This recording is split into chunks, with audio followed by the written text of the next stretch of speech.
Bonjour à toutes et à tous. Bonjour tout le monde. Bonjour. Alors en principe, tout le monde doit nous voir, tout le monde doit nous entendre, en tout cas nous l'espérons. Oui, Je confirme. c'est vrai. Ouais, je vois plein de... Il y a plein de petits pouces, c'est génial. Et ça va être le côté un peu frustrant. Le chat commence à vibrer. Ouais. Ça va être le côté un peu frustrant, c'est qu'effectivement, les gens ne pourront pas s'exprimer. Alors peut-être qu'à la fin, on permettra aux gens de parler, mais du coup, ça se passera principalement dans le chat. Voilà, parce qu'on va être assez nombreux. Donc, Mais on est en tout cas ravis de vous accueillir. On est 74 en ce moment. On va encore, si vous le voulez bien, se donner 1 ou 2 minutes pour permettre à celles et ceux qui nous rejoignent d'arriver. Et puis on pourra démarrer.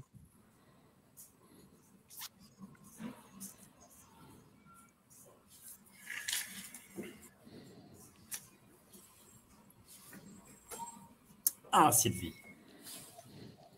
Quelques soucis de connexion, on y arrive. On va retrouver Sylvie qui va démarrer.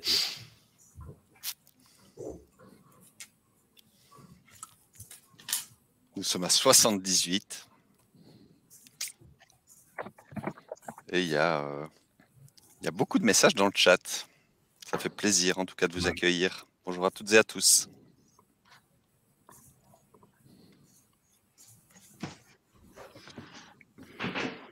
On attend encore 1 ou 2 minutes ou on démarre? Allez, on y va. Allez, on y va. Bienvenue à tous pour ce webinaire de Lumia et entrepreneurs d'avenir. On est ravis de vous avoir parmi nous.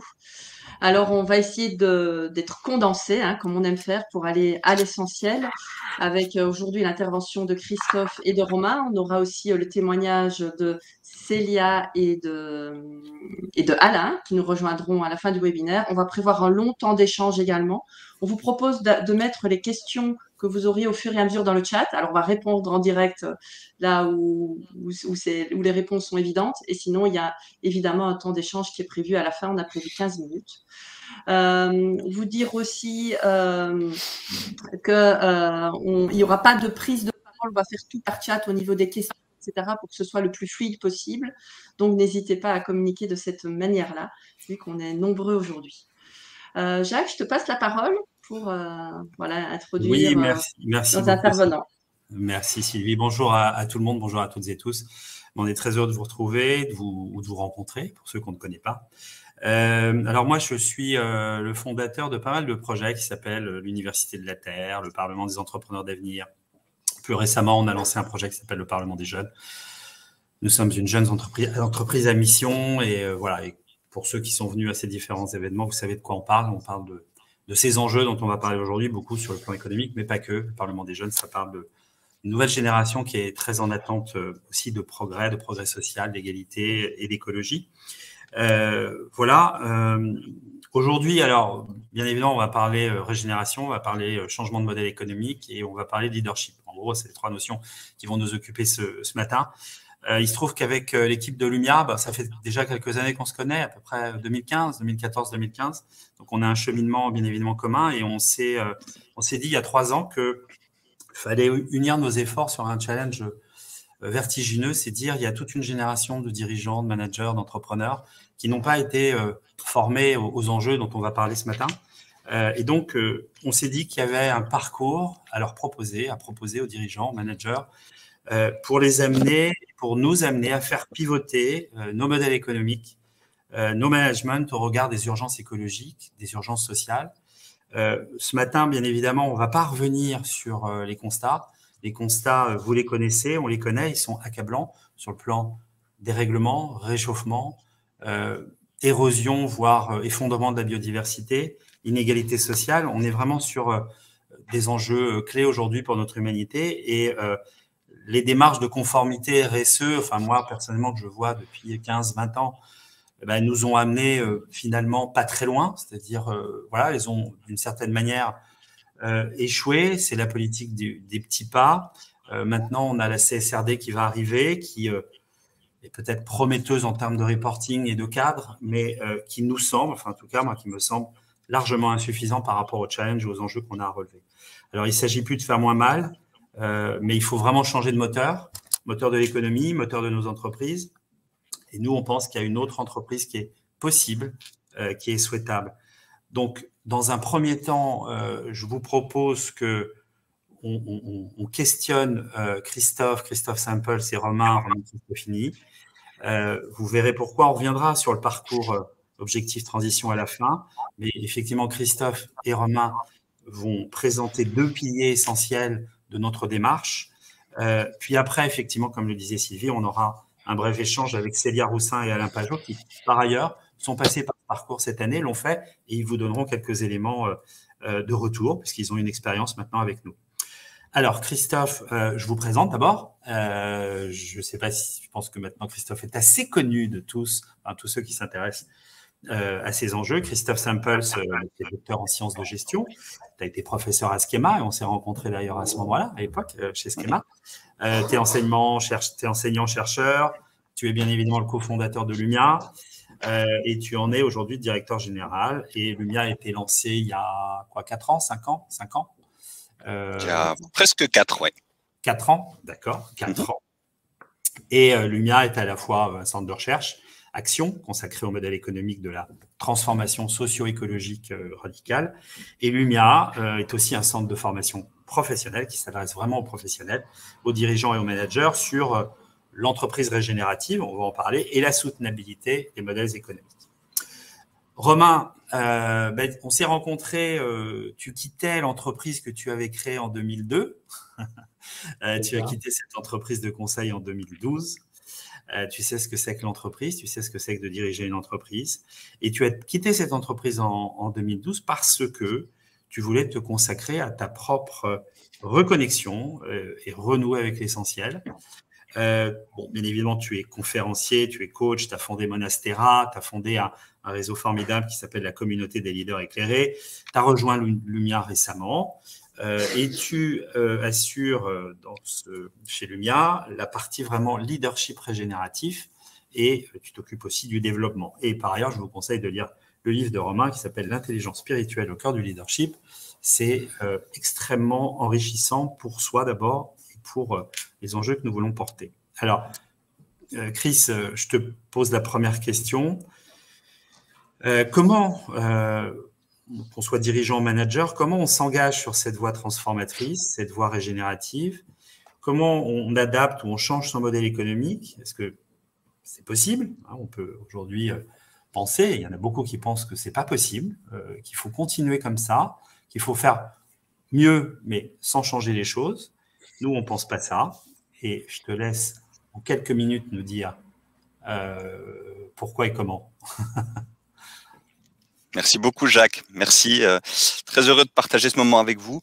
Alors, je vais peut-être commencer par la deuxième partie de ton interrogation. Est-ce que c'est possible? Oui, c'est possible. C'est possible. Dès le moment où une entreprise parvient à ses fins, elle démontre que c'est possible. Et des cas aujourd'hui de transformation ambitieuse, exigeante de modèle économique dans une visée de soutenabilité forte, il en existe. Donc, ça veut dire qu'il y a des ouvreurs de voie qui ont confirmé que l'objectif est atteignable. Maintenant, on ne va pas se mentir, c'est un travail de longue haleine, un travail qui est exigeant, un travail qui est complexe à mener et qui va nécessiter beaucoup de courage, d'audace et de ténacité. D'où le besoin de leadership régénératif dont Romain parlera juste après et qui me permet d'articuler ces deux sujets. Ce sont des sujets qui entrent fortement en correspondance les uns avec les autres. Alors, si j'en viens à ta première interrogation, qui est probablement celle que vous vous posez toutes et tous, comment on y va? Je pourrais évidemment pas être exhaustif en 10 minutes, mais peut-être quelques jalons clés. Je dirais que la première étape qui nous paraît absolument essentielle au sein de Lumia, c'est la capacité et la qualité de la problématisation stratégique. Qu'est-ce que ça veut dire?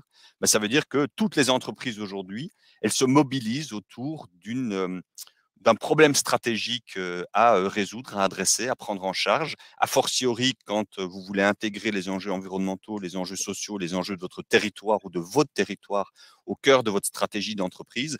Vous allez formuler une problématique stratégique qui va driver la capacité créative des équipes de l'entreprise à apporter des solutions et des trajectoires d'évolution de l'entreprise vers cette problématique. Or, qu'est-ce que nous constatons? Nous constatons dans ce travail que nous menons avec de très, très nombreuses entreprises que très souvent, trop souvent, cette problématique stratégique, elle est de mauvaise qualité.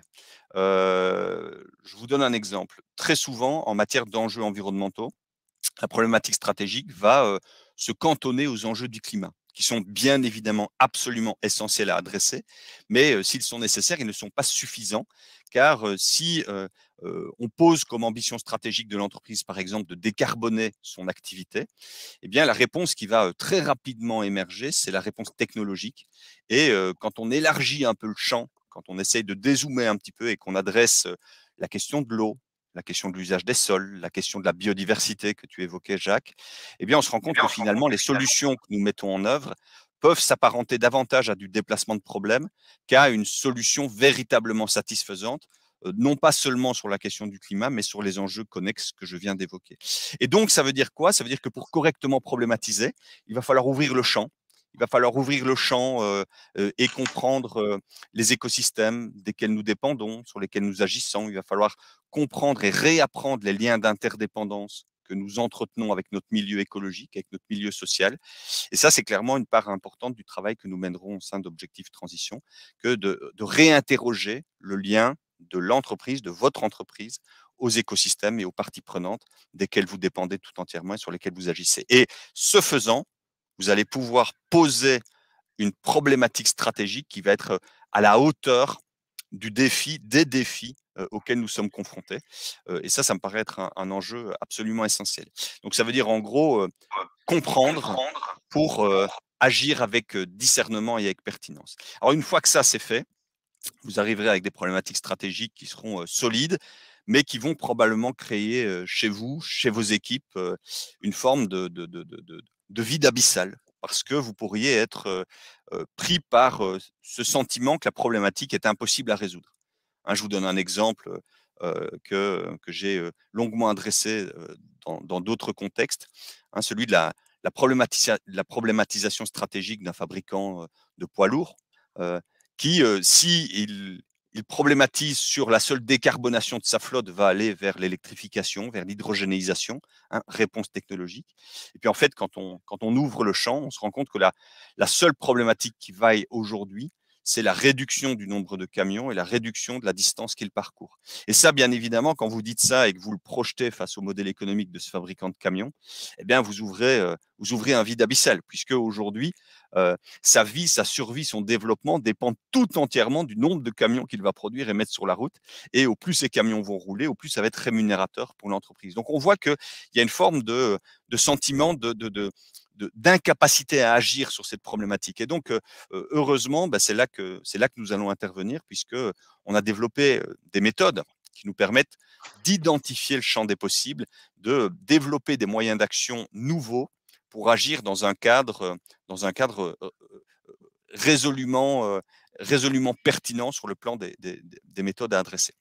Alors, si je descends maintenant sur les enjeux modèle économique et si je descends sur les enjeux de l'objectif de régénération que tu évoquais, Jacques, je dirais qu'en pratique, l'entreprise, elle va devoir travailler sur deux grands mouvements concomitants, hein, sur le comment y aller.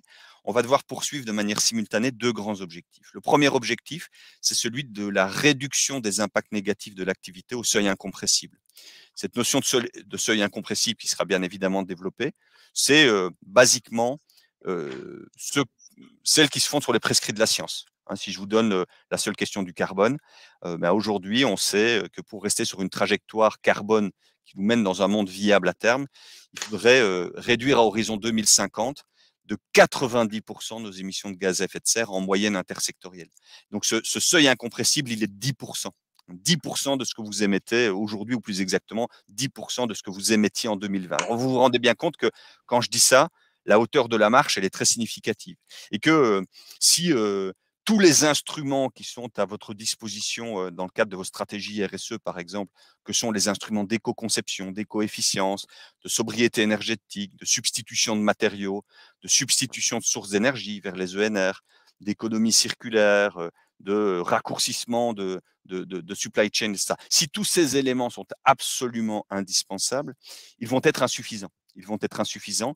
Et à un moment donné, il va falloir, oui, il va falloir se cogner à la question de ce modèle économique. Et j'ai même envie de dire qu'il y a une question encore plus épineuse à traiter, qui est possiblement, potentiellement, celle du renoncement. C'est-à-dire, si je regarde objectivement mes activités, et peut-être qu'il y a parmi elles des activités qui sont éco-incompatibles dans un monde de plus en plus fluctuant, et dans un monde sur lequel la capacité à ramener de l'équilibre dans le chaos va être extrêmement important.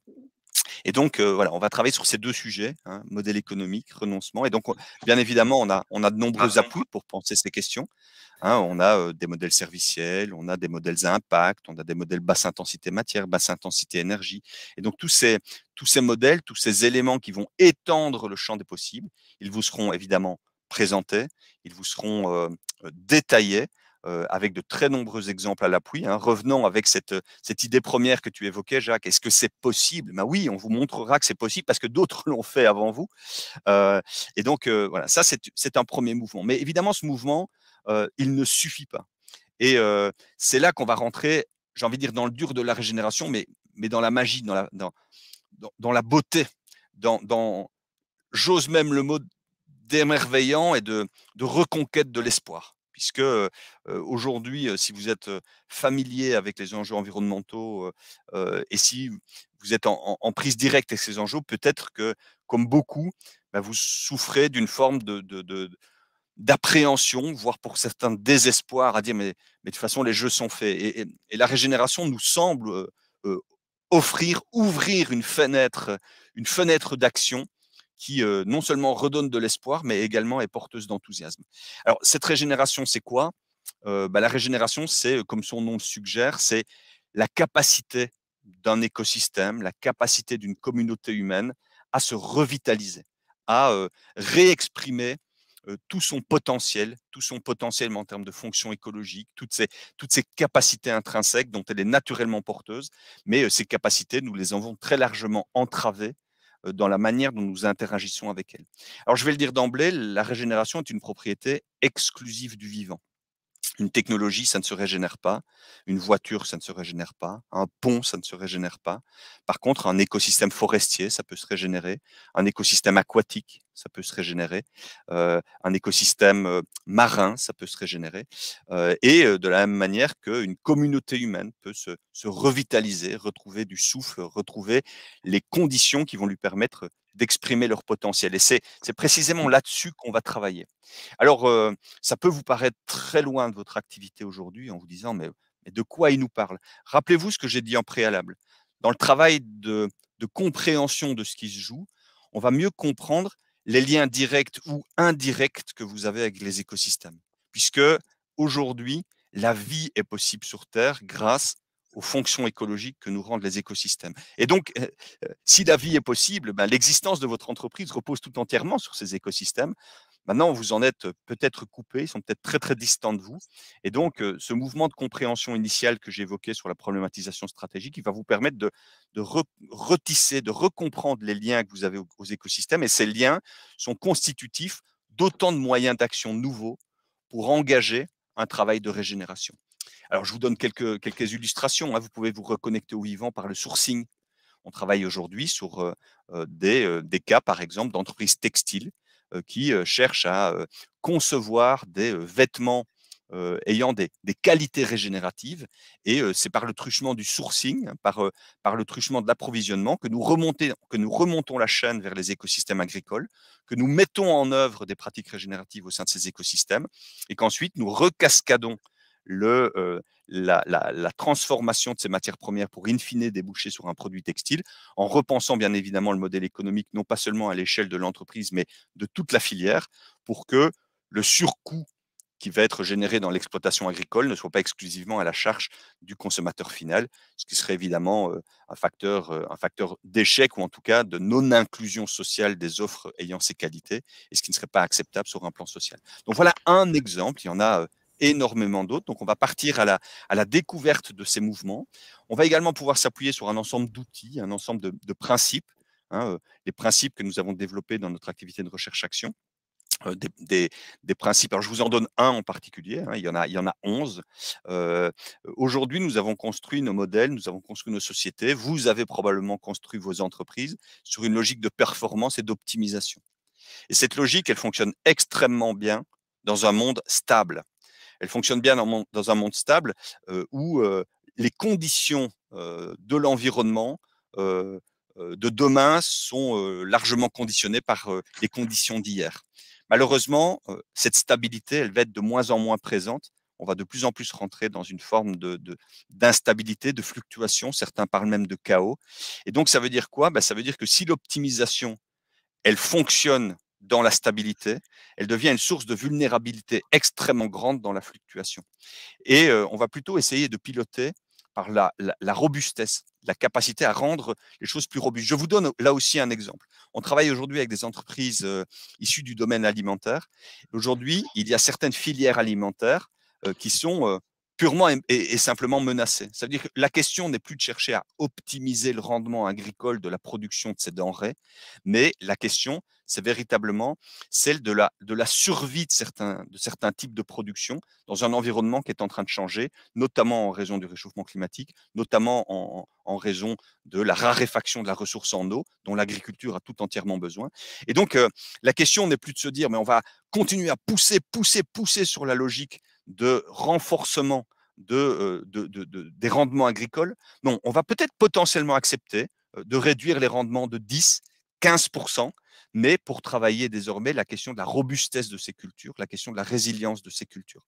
Et ce que je vous évoque ici, en prise avec les écosystèmes, je le fais à dessein, mais cette logique, on peut la retisser dans des environnements industriels, on peut la retisser dans des environnements de services, c'est extrêmement important. Alors, je terminerai par deux éléments. On va essayer de vous ouvrir des espaces d'expérimentation, parce que bien évidemment, on ne va pas arriver à la hussarde pour cogner votre modèle économique et pour tout secouer. Hein, ce serait juste suicidaire. Donc, on va essayer plutôt d'ouvrir des espaces d'expérimentation dans lesquels vous allez pouvoir tester des choses en étant décloisonné du run, en étant décloisonné de ce qui fait vivre aujourd'hui votre entreprise, en apprenant et en trouvant des moyens de repenser une trajectoire alternative de votre entreprise sur un temps moyen et long. Donc, si je résume, et je terminerai par ça, ce que nous allons faire dans Objectif Transition, c'est d'abord, de renforcer vos capacités de compréhension pour piloter dans un environnement qui va devenir de plus en plus complexe et de plus en plus systémique, sur lequel des enjeux qui peuvent vous apparaître loin aujourd'hui vont directement impacter la bonne marche de votre boîte. 2, on va vous donner des outils et des méthodes de transformation afin de vous permettre, 3, d'agir avec discernement et pertinence. Voilà, je pense que je vais en rester là en espérant que c'était clair et que c'était concret. Et puis, s'il y a des questions, je ne sais pas, Jacques, est-ce qu'on prend les questions maintenant, après? Christophe, malheureusement, on a un temps court. On verra si à la fin, effectivement, on peut adresser des questions. Il doit y avoir, il y en a dans le chat, bien évidemment. Ce que je voudrais, c'est que, alors ma caméra ne marche pas, alors je suis désolé, mais peut-être que Bruno, tu peux la remettre, mais sinon, ce n'est pas grave. Romain, bon, Christophe a commencé à en parler. Bien évidemment, il y a une transformation du modèle économique et il y a un leadership qui va avec. Bon, donc, toi, tu incarnes vraiment ce changement, cette transformation. Tu l'as fait toi-même, d'ailleurs, en tant qu'entrepreneur. Et nous, on pense qu'effectivement, il faut accompagner ce changement et ces transitions en accompagnant les dirigeants, les dirigeantes, les managers et en faire effectivement des acteurs de ces transitions. Et donc, ma question, comment devient-on actrice, acteur de la transformation écologique, économique et humaine? Comment tu places la régénération au cœur de ton projet personnel et de ton projet professionnel, bien évidemment, puisque c'est intimement lié.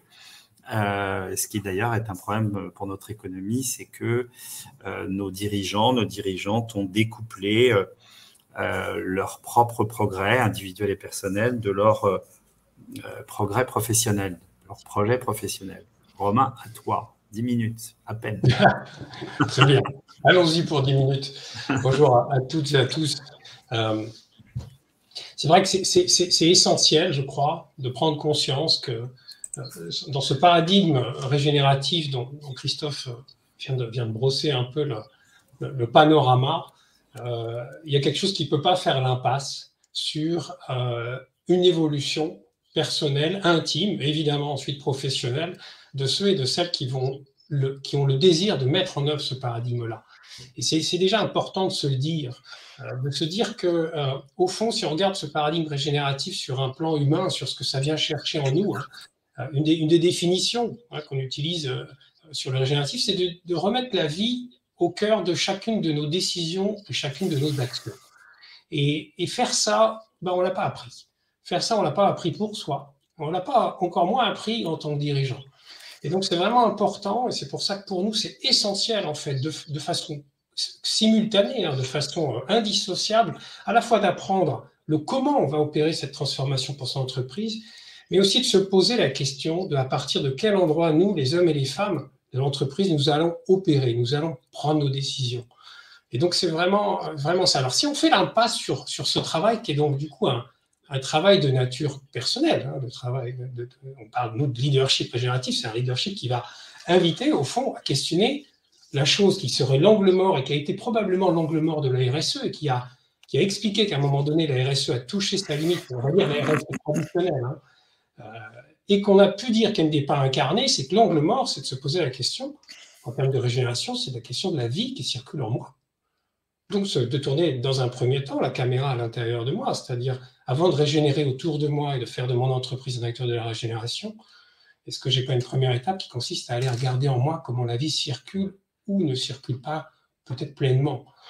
Et si on fait l'impasse sur ça, avant de vous donner quelques éléments de comment on peut aller regarder ça, je pense que première chose, c'est qu'on peut accentuer nos fractures. Et on voit des dirigeants aujourd'hui qui sont engagés dans la régénération qui, à un moment donné, se heurtent. Se heurtent à quoi? À leur propre contradiction ou à leur propre, on va dire, difficulté à concilier, continuer un projet d'entreprise et en même temps régénérer la vie. Donc, ils vont se heurter par rapport à des tas de schémas personnels et puis des schémas plus classiques de croissance et des arbitrages. Christophe parlait de renoncement. Comment est-ce qu'on peut finalement éviter d'aller dans cette fracture et trouver une issue qui va être plutôt une issue qui est de l'ordre de la joie? L'idée, ça va être de comment est-ce qu'on peut arrimer ce paradigme régénératif à quelque chose d'extrêmement profond en soi pour pouvoir ensuite le mener. Cette transformation, elle va prendre du temps. Christophe l'a dit, il n'y a rien de simple. Ça va prendre du temps, donc ça veut dire que ça pose la question de jusqu'à quel endroit j'ai enraciné mon désir pour pouvoir nourrir le souffle. Encore une fois, incarner et nourrir le souffle du projet. Et moi, j'ose dire, alors que tu l'as dit, Jacques, ça fait quelques années que je suis au contact d'acteurs du changement, et j'ose dire qu'on peut, dans ce mouvement-là, qui est un mouvement au départ d'introspection et qui n'est pas forcément le plus confortable, qui demande un petit peu de courage, on peut à la fin, on peut toucher vraiment la beauté. Christophe l'a évoqué, la beauté de la régénération. On peut toucher la joie. On peut toucher dans ce mouvement-là une forme de complétude, de dire, là, enfin, je peux être pleinement moi. La vie circule pleinement en moi, et toucher aussi une forme du coup de puissance personnelle quand on se met au service de la vie. Alors pour être un peu plus concret sur finalement le mouvement, pour donner un petit peu de structure à quel pourrait être ce chemin vers une forme de leadership au service de la vie, c'est ça le leadership régénératif, qu'on peut vraiment utiliser ces trois dimensions que vous retrouvez dans beaucoup de traditions spirituelles, c'est d'aller questionner le lien que j'ai avec moi-même, d'aller questionner le lien que j'ai avec les autres et d'aller questionner le lien avec plus grand que moi, ou on va dire plus simplement le vivant non humain, si on parle de régénération. Donc le premier mouvement peut-être, c'est vraiment d'aller travailler sur soi, travailler on va dire sur l'être. Il y a quelque chose qui est vraiment à entendre, je crois, c'est que la régénération elle doit descendre dans le cœur. Je dois être capable d'aller rencontrer ce qui me met en joie, ce qui me crée de l'espoir, Christophe l'a dit. Je crois aussi fermement que nous avons ici un paradigme régénératif qui est à la hauteur de ce que nous rencontrons comme défi, mais encore faut-il que j'aille toucher vraiment de façon détaillée, finalement, qu'est-ce qui me met en joie? Moi, à quoi j'aimerais que le monde ressemble? Donc, vous voyez, il y a un premier mouvement qui consiste à aller souffler ensemble, et ce travail-là, qui est un travail d'authenticité, et de manière générale, tout ce que je vais vous décrire, ça nécessite un cadre de sécurité. Et puis, ça fonctionne mieux quand on est tous ensemble et qu'on a tous envie d'y aller. Et donc là, le premier tout petit mouvement, c'est de dire, je vais souffler sur les braises, finalement, qu'est-ce qui m'a attiré? Qu'est-ce qui fait sens pour moi? Qu'est-ce qui fait écho à mon histoire personnelle? Afin que ces braises-là, ce désir régénératif, ça devienne quelque chose qui soit flamboyant, qui soit ressource. Après, très vite, quand on touche ça, on se heurte à nos schémas mentaux. Et donc, il y a une deuxième, je dirais, voie qui consiste à aller questionner ces schémas mentaux, un petit peu nos vieilles lunettes sur le monde, vieilles lunettes sur notre vie, et même des conditionnements. Je pense que quand on parle de croissance, c'est un conditionnement de société, c'est-à-dire une croyance sous-jacente pour notre boîte comme pour nous-mêmes, que plus c'est mieux. Donc c'est intéressant d'aller déconstruire ça et de se dire, tiens, qu'est-ce que je pourrais y gagner peut-être à faire du moins mais mieux. Il y a une deuxième chose qui est intéressante à aller regarder vraiment en face, c'est de se dire que il y a quelque chose à embrasser de l'ordre de la complexité.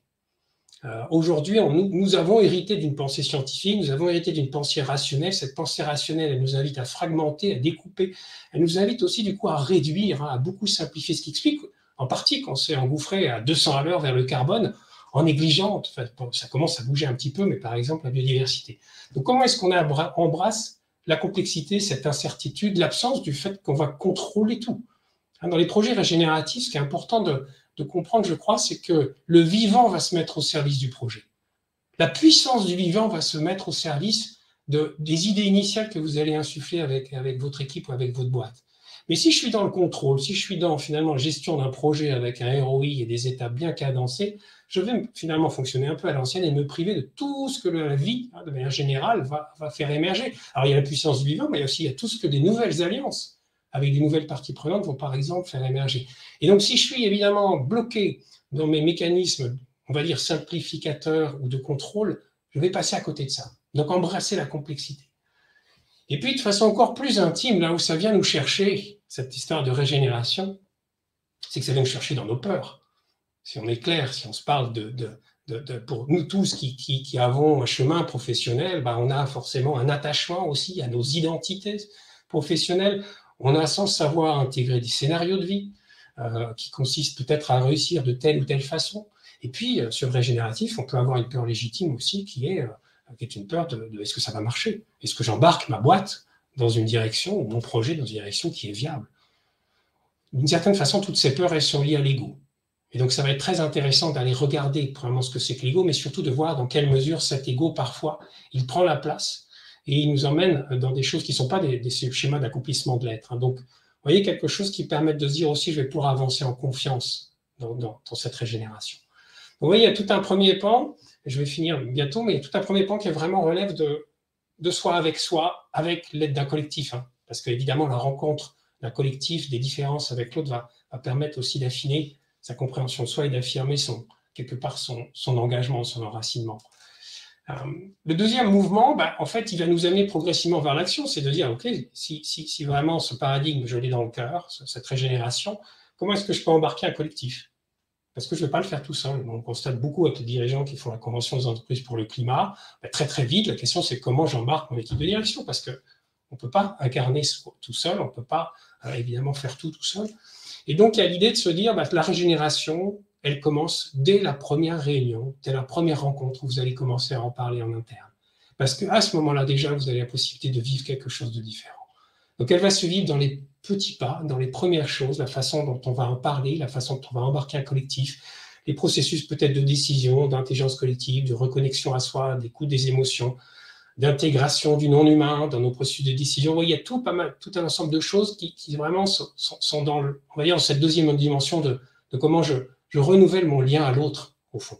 Et comment je permets, dans une démarche régénérative, que chacun prenne sa place et que chacun amène toutes ses beautés d'être humain. Comment je permets, en fait, que la vie circule pleinement dans le projet. Et puis, il y a une troisième dimension qu'on travaille là aussi de façon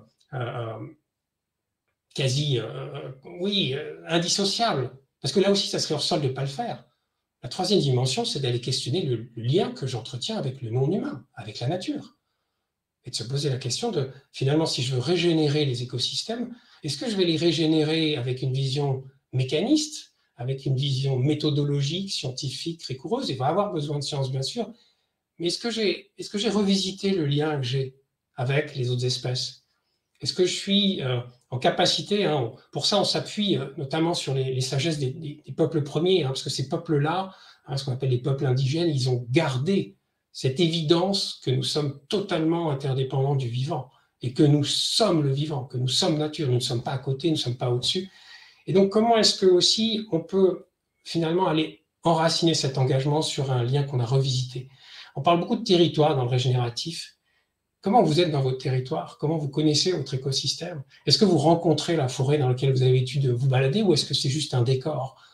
voyez, donc là, on va pouvoir, par des expériences de reconnexion au vivant, qui ouvrent un chemin d'années, de décennies, et probablement de plusieurs générations pour l'occidental que nous sommes, hein, de retisser ce lien qu'on a perdu. Mais c'est vraiment extrêmement important aussi de mettre ça dans le cœur. Donc voilà, pour conclure tout ça, on va le faire dans le programme, on le fait dans un espace de sécurité. Donc dans un espace où évidemment il y a la bienveillance, dans un espace où on va pouvoir se rencontrer soi, rencontrer l'autre, et où on va ensuite par à la fois des apports, mais aussi des expériences. C'est évidemment de l'ordre de la nature, de l'expérience, hein, aller, comme je vous disais, par exemple dans le milieu naturel, pour aller explorer ce lien et faire quelques expériences pour questionner, vraiment comprendre le changement de regard peut-être qu'on peut faire et ce lien intime qu'on peut avoir peut-être avec une plante ou avec un arbre. Et puis, on va aussi, donc, du coup, aller questionner comment on fonctionne. Donc là, de l'introspection, des exercices qui permettent d'aller regarder, par exemple, où est-ce que l'ego s'agite quand c'est moi, où est-ce qu'il va freiner, où est-ce que je peux en faire plutôt un allié. On va aller regarder, on va beaucoup voir en quoi la pleine conscience n'est pas une technique de bien-être. La pleine conscience, c'est déjà une tradition de sagesse, mais c'est surtout un espace de réflexivité, un espace de discernement dans lequel je vais pouvoir commencer à m'installer parce qu'on va avoir besoin, en tant que leader d'un projet régénératif, de cet espace d'introspection, de questionnement des croyances, d'enrichissement permanent de sa vision du monde, parce que, oui, c'est un changement de vision du monde, donc ça va nous demander beaucoup de souplesse. Et puis, l'idée aussi, ça va être, tout au long du parcours, d'affermir, du coup, sa singularité, qu'est-ce qu'on amène, hein, de pas être, on n'est pas, bien sûr que nous sommes un parmi d'autres dans ce mouvement régénératif, mais toute la beauté de cette régénération, c'est qu'elle nous invite, en fait, à être nous-mêmes. Elle nous invite vraiment à porter notre voix, à trouver notre voix. Ça ne se fait pas de la même façon, mais vous avez saisi. Et donc, à pouvoir, du coup, pleinement incarner et mettre tout ça dans la façon dont on va mener le projet. Voilà, en quelques mots, un peu au pas de course. Merci beaucoup, Romain. Il y aura certainement des questions qui vont arriver au fur et à mesure dans le chat auxquelles vous pourrez répondre, Christophe et Romain, à la fin. Merci. On va prendre maintenant un petit temps pour échanger avec Célia et Alain, qui ont participé à la formation Objectif Transition. Je vais vous partager aussi quelques éléments un petit peu clés de la formation. Bonjour Célia. Et voilà, comme ça vous avez un peu les éléments phares si c'est quelque chose qui peut vous intéresser. Donc je vais vous partager mon écran en espérant que ça fonctionne.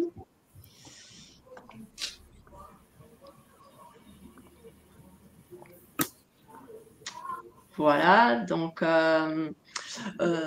Objectif Transition, c'est un programme de 70 heures qu'on démarre en présentiel et on termine en présentiel 2 fois 2 journées et entre-temps, il y a 8 ans en distanciel. Donc, c'est vraiment conçu pour aller à l'essentiel pour les dirigeants parce qu'on sait que vous avez peu de temps, soit dirigeants, managers.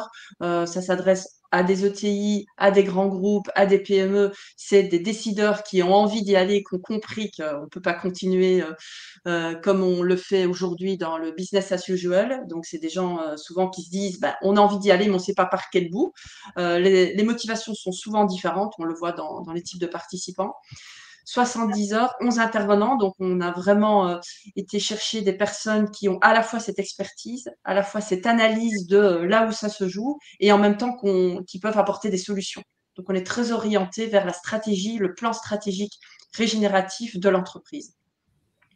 On peut accueillir jusqu'à 35 personnes, c'est vraiment un maximum parce qu'on va travailler vraiment sur les réflexions des modèles économiques, des questions, de la bonne problématisation, comme disait Christophe, à la fois sur les 2 piliers de modèle économique et du leadership. Donc, en quelques mots, je ne vais pas vous faire parcourir toute la plaquette, vous aurez l'occasion de la voir, elle est sur notre site internet. Donc, on va vraiment travailler sur 2 piliers, le modèle économique régénératif et le leadership, chaque fois à 2 niveaux. Donc, la première ligne, vous voyez, c'est comprendre ce qui dysfonctionne aujourd'hui dans nos modes de fonctionnement collectif, dans le processus de l'entreprise, dans le modèle dominant.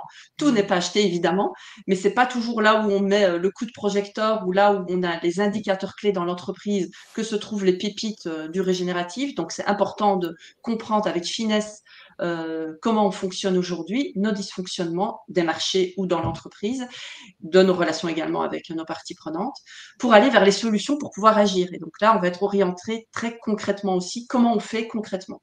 Et le deuxième pilier, c'est sur le leadership, avec ce même raisonnement. Et de manière transversale, on a cette notion de les outils pour passer à l'action. Donc, en dehors de tous les moments d'intervention où vous êtes avec des intervenants voilà, pointus avec lesquels vous pouvez échanger, il y a aussi de travail en sous-groupe. On va créer aussi également des binômes cette année pour que vous puissiez échanger par deux et avoir des caisses de résonance et de réflexivité pour pouvoir avancer sur vos problématiques. Donc ça, c'est la structuration pédagogique. Donc là, vous verrez plus en détail tous les éléments. Donc au niveau des intervenants, on a sur les différents domaines, dont Fabrice Bonifay. Je voyais qu'il y avait une question sur l'entreprise contributive. Christophe a déjà commencé à y répondre, mais voilà, Fabrice intervient aussi. Vous aurez l'occasion de le rencontrer pour le dernier séminaire à Paris. Il y a Thibaut Massier-Dubiest également qui va rentrer dans les détails de l'achat. Donc, on est plutôt en fin du processus là, parce qu'on arrive dans des choses plus opérationnelles. Fanny Basto également sur le marketing de la post-croissance, donc en lien avec nos enjeux. Voilà les différents intervenants que vous rencontrerez. Gilles Boeuf qui intervient aussi en début de programme sur le vivant. On va pas parcourir tout, mais bon, évidemment, Romain et Christophe qui sont les piliers des premiers et des derniers séminaires en présentiel. Sylvain Brezard aussi, peut-être certains d'entre vous le connaissent, donc a créé la Perma-entreprise et qui va nous partager aussi ses retours d'expérience et voilà, de manière très concrète ce qu'il a pu mettre en œuvre. Donc lui, il intervient vraiment sur la dimension du passage à l'action. Emery Jacquia, également de la CAMIF qu'on rencontre à la fin. Donc là, vous avez une vision un peu du déroulé général. Donc on démarre par 2 journées sur l'île de Porquerolles, qui peut paraître loin, mais elle est accessible et on se retrouve du coup, il y a quelque chose de symbolique aussi de se trouver dans cet endroit un peu magique. Du 31 janvier au 2 février. Donc, on arrive le mercredi fin d'après-midi. Ça nous permet de pouvoir se déplacer, prendre le train pour les Parisiens le matin même. On se retrouve donc le 31, le mercredi en fin de journée. Il y a le jeudi et le vendredi. On quitte vers 16h avec la dernière navette qui nous permet de repartir le vendredi soir. Ensuite, il y a 8 ans en distanciel. Ce sont des jeudis matins, 9h midi. Voilà, bien cadencé où il y a à la fois de l'échange et à la fois des contenus. Le tout avec, comme je vous disais, des travaux en sous-groupe et la possibilité d'avoir un LMS. Donc, on a tout un système collaboratif. Vous avez accès à toutes les informations et toutes les données.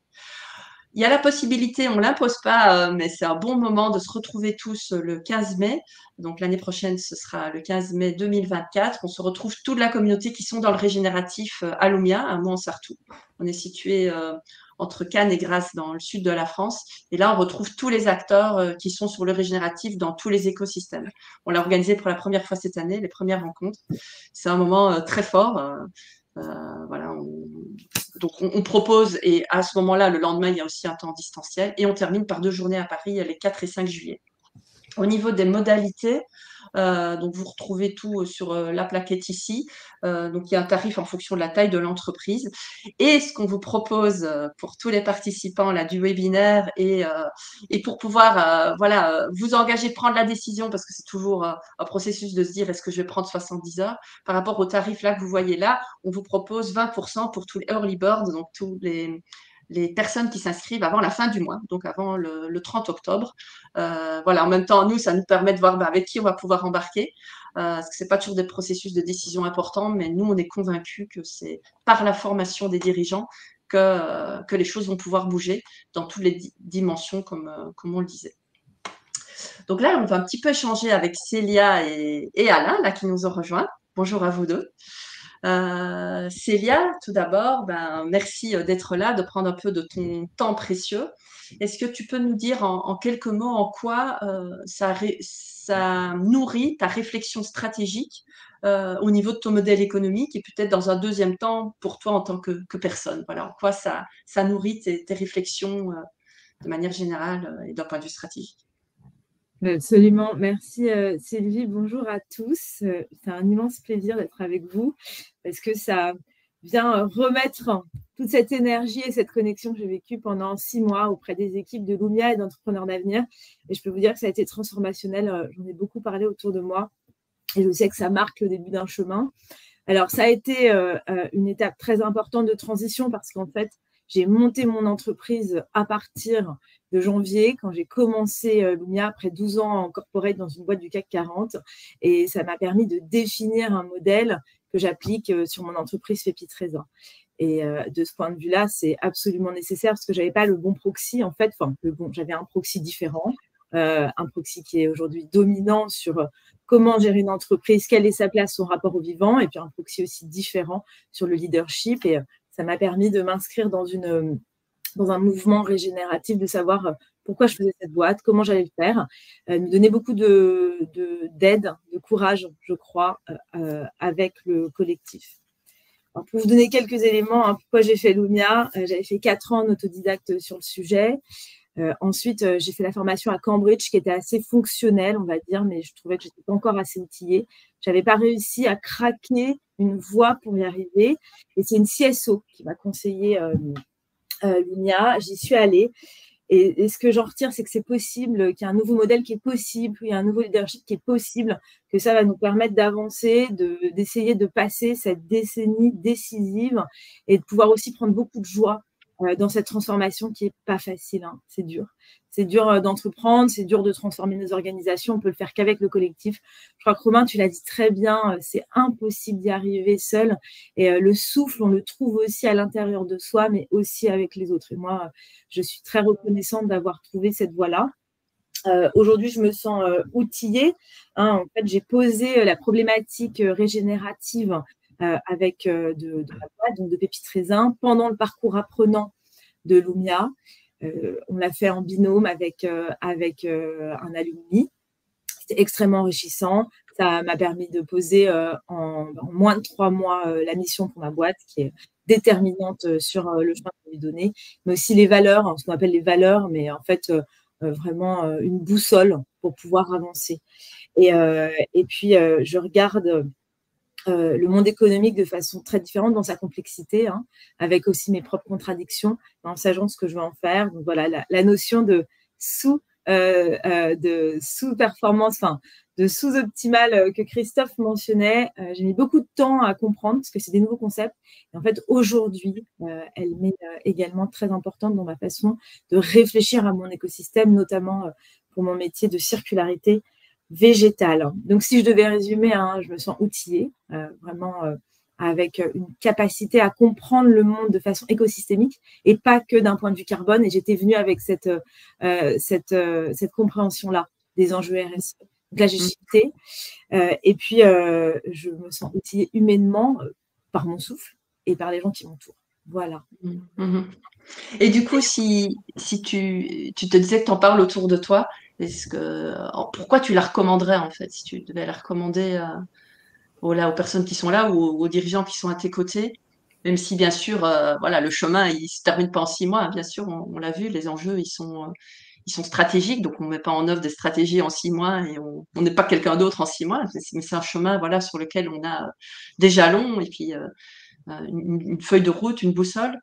Est-ce que si tu devais dire 1 ou 2 raisons pour y aller, pour les personnes qui hésitent finalement à prendre de leur temps, parce que ça revient à ça, des agendas surchargés, le court terme qui nous rattrape, okay. Franchement, je pense que le temps, c'est passé très vite. 70 heures, on ne les a pas vues passer. Il y a des temps d'échange et on a du mal à se poser dans ce monde-là. Donc, prendre 3 jours, on sait à chaque fois que c'est un temps qui est très régénérateur, mais pas pour prendre le mot, mais c'est un temps nécessaire de faire une pause. Donc, finalement, le temps, je ne trouvais pas tant que ça une contrainte. Le premier aspect, c'est l'interdisciplinarité. Je crois qu'elle est nécessaire pour comprendre la complexité du monde. Elle est apportée par les intervenants de Lumia. Georges Boeuf, moi, ça a révolutionné une partie de ma pensée intellectuelle. Sincèrement, il y a des choses parfois qui nous transforment et c'était le premier webinaire en live, non présentiel. Et cette pluridisciplinarité, elle nourrit notre façon de faire de l'économie. Je crois qu'aujourd'hui, on a une impasse parce qu'on est effectivement réductionniste, en silo, et que du coup, on peut ni innover, ni penser, ni s'interconnecter. Donc ça, pour moi, c'était un des enjeux majeurs. Et puis après, le vivant, j'ai appris, et puis je crois que je m'étais construite aussi dans un chemin qui était d'ultra-performance individuelle, détachée, hors des écosystèmes. Le moment où j'ai compris que j'étais moi avec les autres au sein du vivant, ça change la perspective d'une boîte. Voilà, c'est 2, si tu veux résumer en 2. ces deux éléments. Top.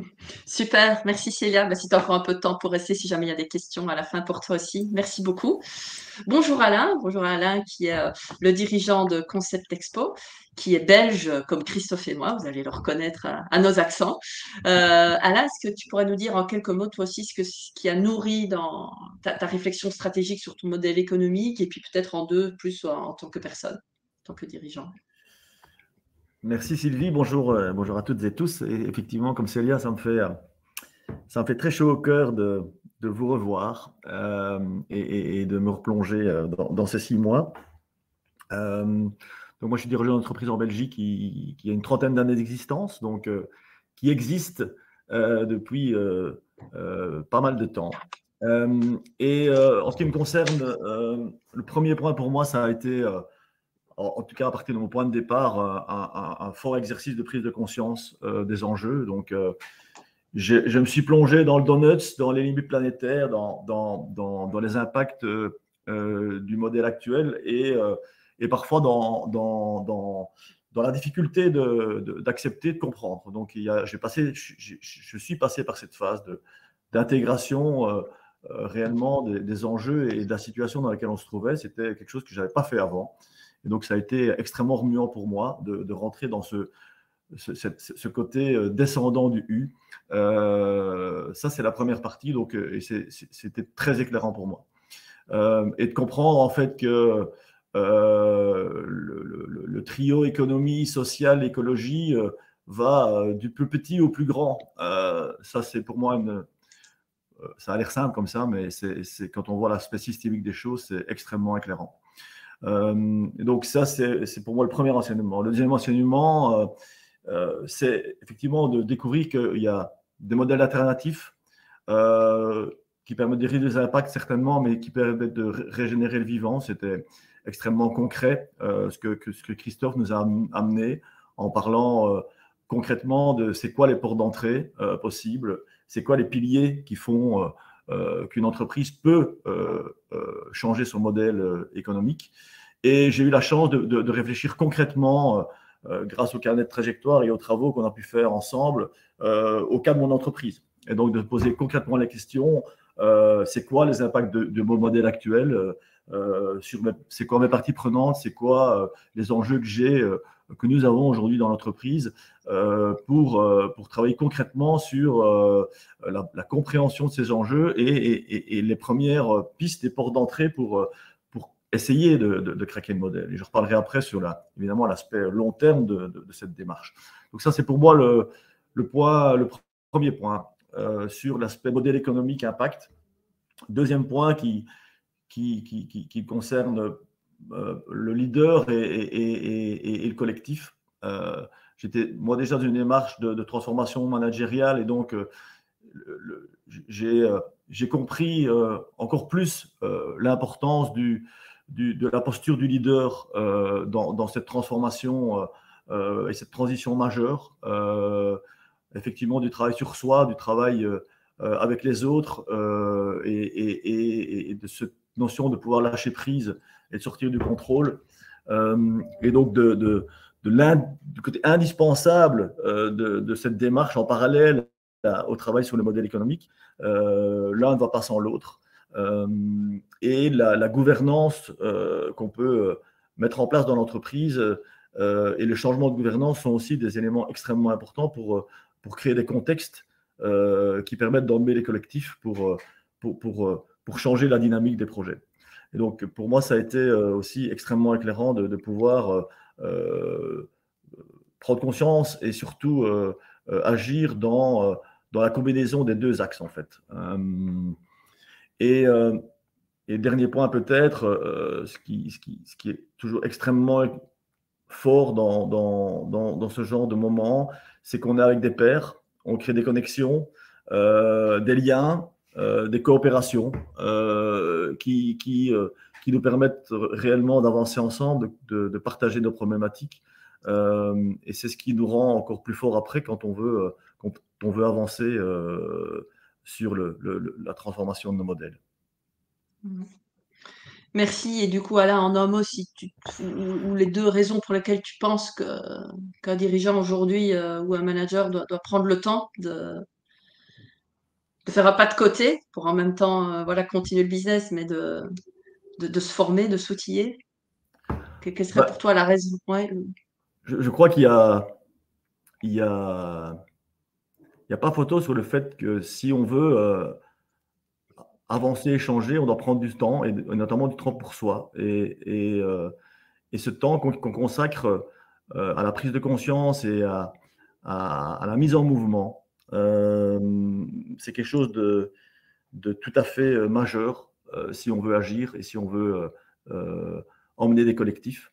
Et ça, le fait d'être notamment en présentiel pendant 3 jours à Porquerolles ou à la clôture, ça, c'est absolument incroyable comme impact. Et donc, ça, ce temps-là, on le gagne 1000 fois derrière. Et ça nous permet aussi de prendre du recul et de lâcher prise par rapport à notre actualité, ce qui nous impacte tous les jours. Parce que, évidemment, changer un modèle économique qui existe, et l'image qu'on prenait avec celles et ceux qui étaient dans la promotion, c'est on doit changer le moteur tout en roulant. Et on est évidemment toujours en tension entre il faut que la voiture ne s'arrête pas ou le véhicule ne s'arrête pas parce que il faut garder la pérennité, mais on doit agir pour changer. Et donc, et ce partage de ces réalités avec ses pairs, c'est majeur. Et ça nous fait avancer beaucoup plus vite, en fait. Et donc, ce que j'ai beaucoup aimé, c'est à la fois l'aspect intellectuel de la démarche, de la compréhension, mais aussi l'aspect extrêmement pratique des cas sur lesquels on a travaillé, évidemment, des intervenants très inspirants sur le marketing, sur les achats, et j'en passe, et d'autres, et sur le développement personnel. Je crois que ce mix-là, il est extrêmement intéressant parce qu'il permet non seulement de comprendre, mais de donner réellement des pistes d'action. Et le temps qu'on consacre avec ses collègues, ses pairs, c'est extrêmement précieux. Super, merci. Merci beaucoup, Alain. On va passer aux dernières questions. Donc là, Lou, merci Lou, a mis sur le chat là, les questions qui n'ont pas encore eu de réponse. Jacques, je ne sais pas si au niveau de ta caméra, ça a pu Non, se il ne marche pas. Je suis désolé. Mais Vous bon, pouvez m'entendre, mais pas me voir. Donc la première question qu'on a dans le chat, quel exemple d'entreprise ayant changé leur modèle d'affaires / renoncé pouvez-vous nous donner? Parce qu'il y a quelques exemples qui sont pas confidentiels, sur lesquels vous pourriez témoigner. Alors, on a beaucoup d'exemples. Sur la question du renoncement aujourd'hui, et je me permets d'en parler parce que c'est une entreprise qui communique sur le sujet. On travaille notamment avec l'entreprise Expanscience. Expanscience est un laboratoire de dermocosmétiques qui notamment porte la marque Mustela, qui est bien connue des familles. Aujourd'hui, ils réfléchissent très très clairement à la pérennité d'un produit qui est pourtant un produit assez important dans leur gamme, qui est celui de la lingette jetable. Vous êtes probablement, en tout cas si vous avez eu des enfants, vous avez forcément utilisé, sinon la marque Mustela, en tout cas une marque équivalente de lingette. Voilà typiquement aujourd'hui une entreprise qui réfléchit à un plan de désengagement sur ce type d'activité pour un produit qui pourtant pèse sur le plan à la fois du chiffre d'affaires et de la rentabilité, mais qui cherche aussi à offrir une alternative crédible au regard du besoin fonctionnel que prend en charge cette lingette, pour simplement que ce ne soit pas une perte de chiffre d'affaires qui serait immédiatement compensée sur un plan global par une hausse de la part de marché de concurrents, parce que là, l'entreprise aurait tout perdu et rien gagné sur un plan socio-écologique. L'idée, c'est de pouvoir concevoir une alternative aux besoins bien réels qui soit une alternative séduisante, attractive et beaucoup moins pénalisante au niveau des familles. Donc ça, c'est un exemple sur le plan très spécifique de la question du renoncement. Sur la question de la transformation des modèles économiques, là, on a beaucoup d'exemples à l'appui. Peut-être que plutôt que de vous les lister, en fait, on s'apprête à lancer une publication chez Lumia que que vous allez voir passer, elle est en cours de mise en page et qui a analysé plus de 40 études de cas d'entreprises qui peuvent être qualifiées de régénératives de près ou de loin. Je vous renvoie peut-être à cette publication pour trouver des inspirations de cas. Il y a de nombreuses entreprises qui sont développées, l'entreprise Pocheco, l'entreprise Guayaki, Regen Network, etc. etc. Ce sont des entreprises, bien évidemment, dont nous discuterons pendant la formation. Nous mettons également à votre disposition des ressources complémentaires, que ce soit des publications que nous éditons ou des publications qui sont éditées par d'autres, mais qui sont nourrissantes, complémentaires et pertinentes. Voilà, donc on irrigue le champ de beaucoup de concret. Je pense que ça a été dit à la fois par Célia et par Alain. Et peut-être en complément, tant que tu y es quand vous parlez de renoncement, faites-vous référence à l'approche d'Alexandre Monin, politiser le renoncement. Si tu peux peut-être ajouter un mot avant qu'on passe à la question. Alors, on est évidemment familier avec les travaux d'Alex et plus largement de l'Origin Media Lab, donc de travaux qui sont menés par les collègues. Aujourd'hui, alors oui, bien évidemment, on s'appuie en partie sur leurs travaux. Eux, effectivement, et ça a été dit quelque part dans la question, eux, ils portent ça sur une logique presque institutionnelle et sur la politisation du renoncement comme nouvelle forme d'institution à développer. Nous, on va davantage l'articuler à la spécificité du modèle économique et à l'effet ciseau qu'il va falloir penser pour que ce ne soit pas juste de la destruction de valeur. On n'arrive pas avec un bazooka pour tirer sur les activités auxquelles il faut renoncer, mais pour penser le nécessaire effet ciseau et imaginer des trajectoires de redéploiement. Et comme je le disais avec l'exemple de Mustela, qui tiennent évidemment compte de l'accompagnement des usages correspondant aux activités ou aux produits qu'on décide de supprimer. Parce que si ce travail n'est pas mené et qu'on fait simplement du transfert de demande vers des concurrents qui continuent à maintenir les offres en place, on a tout perdu sur un plan entrepreneurial et rien gagné sur un plan global. Donc ça, c'est peut-être un élément supplémentaire, ou je ne sais pas si c'est supplémentaire, mais articulé aux travaux de l'Origin Media Lab que nous investiguons. Maintenant, ce n'est pas le cœur du sujet. Hein.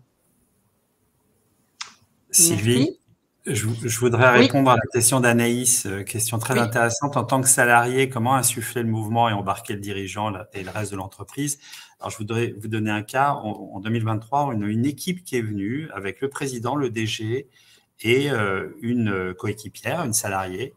Et ça, je pense que c'est le meilleur exemple. Si vous y arrivez, on peut essayer de vous aider là-dessus, Anaïs, c'est peut-être de convaincre que vous et vos dirigeants soient présents dans cette formation. Et ça a insufflé une dynamique dans cette boîte absolument incroyable. En l'occurrence, la coéquipière était la directrice de la RSE, mais en l'occurrence, ça peut être quelqu'un d'autre. Donc, venir en groupe est possible. Oui, peut-être en complément de ce que tu dis, Jacques, il y a quand même un mot ou une expression aujourd'hui qui permet d'avoir l'oreille d'une équipe dirigeante, c'est l'expression modèle économique. On est en train de parler ici du cœur de la stratégie d'une entreprise. Et si on pousse la notion de responsabilité d'un dirigeant aujourd'hui, celui qui n'estime pas devoir être en réflexion sur les évolutions potentielles de son modèle économique dans un monde où on rentre dans un chaos, dans une incertitude énorme, quelque part, passe à côté de son rôle. Donc, on est, nous, justement sur ces notions-là pour montrer qu'on n'est pas en train de... On est en train de parler de quelque chose qui relève de la pérennité à terme de beaucoup d'entreprises. Donc ça, c'est, on va dire, un truchement pour avoir l'oreille des dirigeants. Et moi, je compléterai juste par rapport à ce qu'a dit Christophe sur aussi un schéma mental dans lequel on peut se perdre par rapport au régénératif, qui est de penser qu'on va révolutionner tout son modèle économique d'un coup. Et si je reprends la métaphore d'Alain sur la voiture, j'adore ta métaphore, donc je te la pique allègrement. Et je la compléterai en disant, pour changer le moteur pendant qu'on roule, on va commencer par changer le filtre à air, on va ensuite changer le carbu, et donc on va y aller par touche. Et c'est important de garder ça en tête pour ne pas s'enfermer très vite dans une impasse. Il y a très peu, si ce n'est aucun, dirigeant aujourd'hui ou dirigeante qui dira « je suis prêt à prendre le risque de basculer, de faire un on-off sur mon modèle économique ». Donc ça serait aussi quelque part une pensée un petit peu limitante, de se dire « c'est comme ça que ça marche ». Non, on constate au sein de Lumia que c'est par terrain d'expérimentation qui montre et qui valide sur un périmètre précis que le régénératif est atteignable. en mettant de côté les entreprises qui se créent nativement sur un modèle économique régénératif qui, elles, peuvent avoir une ambition de pousser les curseurs d'emblée, évidemment, sur tous les paramètres. Ouais, je me permets de rebondir que c'est quand même très intéressant de se poser la question, en fait, comment ce programme peut permettre de passer à l'action, qu'on soit dans une entreprise ou alors natif à mission. Moi, j'ai vu un peu les deux côtés parce que j'étais issue de 12 ans en corpo. Je pense que j'aurais fait le même chemin. Je l'aurais juste appliqué différemment si j'avais été encore dans un poste au sein d'une grande entreprise et que le vrai shift, à partir de la métaphore de la voiture que je vais te reprendre allègrement aussi, Alain. Le vrai chiffre, c'est de se dire, effectivement, je change le moteur, je commence par le filtre à air, mais je ne fais pas de la RSE ou la RSS et je vais repeindre en vert ma voiture, éventuellement ouvrir les vitres pour laisser des abeilles aller dedans. Et là, c'est là où on touche au cœur de comment cette formation peut nous aider d'un point de vue opérationnel et ensuite individuel pour aller le porter, mais opérationnel, en comprenant l'utilité de repenser son business model pas à pas, hein, parce que même pour faire une petite boîte comme la mienne, on ne change pas tout du jour au lendemain parce qu'il y a une clientèle en face. Donc pas à pas pour pouvoir arriver sur un modèle plus régénératif et avoir une autre boussole dans notre façon de piloter. Voilà. Merci Célia.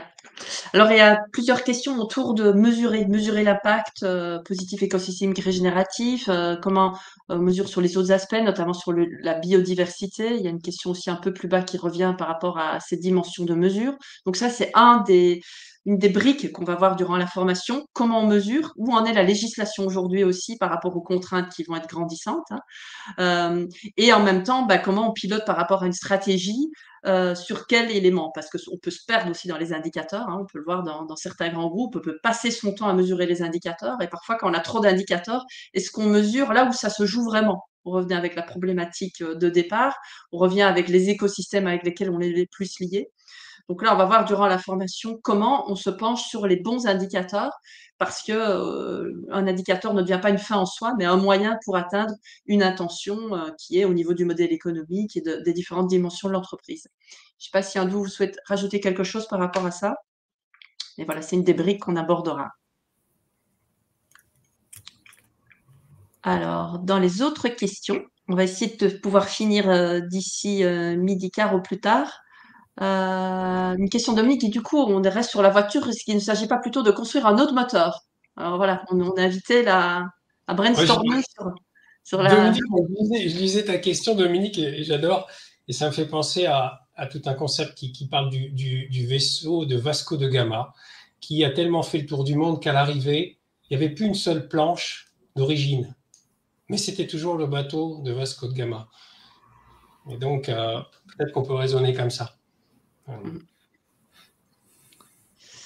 Alors, peut-être un point sur la mesure.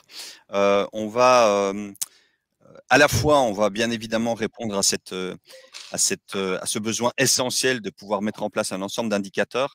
On va également essayer de montrer les limites d'une approche qui soit systématiquement adossée à des KPIs mesurables, parce qu'il y a énormément de choses qui ne se mesurent pas, mais dont il faut être capable de révéler les effets. Et ça, c'est une approche peut-être complémentaire, pas alternative, mais complémentaire à une approche qui serait exclusivement fondée sur des KPIs qui soient objectivables, mesurables. C'est la capacité aussi de rendre compte de certains effets en étant capable de manifester ces effets. Et donc, c'est des sujets qu'on va aborder notamment sur ces enjeux de transformation des modèles économiques et qui sont importants à fortiori sur des dimensions plus immatérielles. Voilà, je ferme la parenthèse, mais ça me paraissait important de le mentionner parce que être prisonnier de la mesure, c'est aussi rester à un moment donné figé dans un paradigme classique qui peut nous amener à piloter au regard d'un tableau Excel. Et la systémique, elle nous invite à prendre de la hauteur, à renouer aussi à des dimensions plus sensibles, plus intuitives, et donc à affûter aussi des mécanismes et des capacités de décision sur d'autres critères que exclusivement des critères objectivés et objectivables, ce qui à nouveau fait un lien entre la technicité du modèle économique et de ses modes de pilotage et les enjeux de leadership régénératif. une autre question concernant les grandes entreprises internationales. avons-nous des exemples qui auraient entamé le début d'une redirection vers des modèles économiques régénératifs? Donc, plus de 10 000 employés présents sur plusieurs continents. Alors, il y en a beaucoup qui commencent à jouer avec le régénératif, hein, certaines avec une authenticité dans l'engagement et d'autres avec des approches qui sont très, très classiques. On en trouve beaucoup dans le secteur agroalimentaire. On en trouve également dans le secteur du luxe. Hein, je pense à LVMH, par exemple. LVMH, aujourd'hui, est très fortement engagé dans l'agriculture régénérative, dans la viticulture régénérative au travers de la maison Moët Hennessy ou de l'ensemble des maisons Moët Hennessy. C'est une entreprise qu'on connaît bien. On a d'ailleurs eu des gens haut placés de chez Moët Hennessy qui ont fait Objectif Transition. Chez Kering également, il y a des initiatives ambitieuses qui sont mises en œuvre. Alors, souvent, quand on évoque ces initiatives, elles prêtent à sourire en disant « Ah, mais quand on voit tout ce que ces grandes boîtes font de mal, est-ce que c'est pas de la gadgetisation ?» Si je reviens sur l'idée de l'expérimentation, je pense au contraire que ces entreprises commencent à prendre conscience des effets pervers de certaines logiques dans lesquelles elles sont engagées, notamment sur les logiques d'optimisation et de performance, de surperformance, et qu'elles ouvrent au contraire des espaces d'expérimentation assez importantes. Hein. Chez Danone, il y a des espaces d'expérimentation importants. Chez Nestlé, il y a des espaces d'expérimentation importants sur le volet régénératif. Maintenant, est-ce qu'ils vont assez vite, assez loin? Ça, chacun en est juge. On donnera des clés de décryptage pour apprécier le chemin mis en œuvre. Mais voilà, en tout cas, très clairement, des entreprises qui font des choses sur le sujet et qui sont résolument inscrites dans des logiques d'expérimentation. Ok, merci. On voit qu'on arrive au bout. Les questions continuent, donc on est joignable. Hein. Bruno a mis les coordonnées. Vous nous trouvez aussi sur LinkedIn, donc il n'y a pas de souci si vous avez encore des questions. On était ravis de passer ce temps avec vous. Merci Célia, merci Alain, et on se réjouit de suivre l'aventure de vos entreprises au fur et à mesure des mois à venir. Merci Romain, merci Christophe, merci Jacques pour ce temps passé ensemble. Et on vous dit à tous une belle journée et on vous dit à très bientôt. Très belle journée à tous. Merci beaucoup, bonne journée. Très belle journée à toutes et tous et merci à vous de votre présence. Merci à tous. Merci.